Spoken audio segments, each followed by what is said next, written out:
Hey everybody, Troy here with Fields Family Cooking and Outdoors, and we are in Oklahoma City on the north side, a place called El Coyote, and it's a New Mexico style Mexican food, New Mexican food. Anyway, it's just a different twist on Mexican food. It's not a Tex-Mex for sure. Anyway, it's a great place to go. So if you're ever in Oklahoma City, just off Route 66, you got to give it a shot.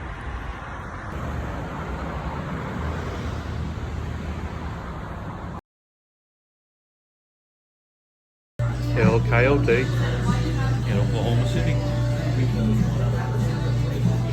Oh yeah, got some hominy.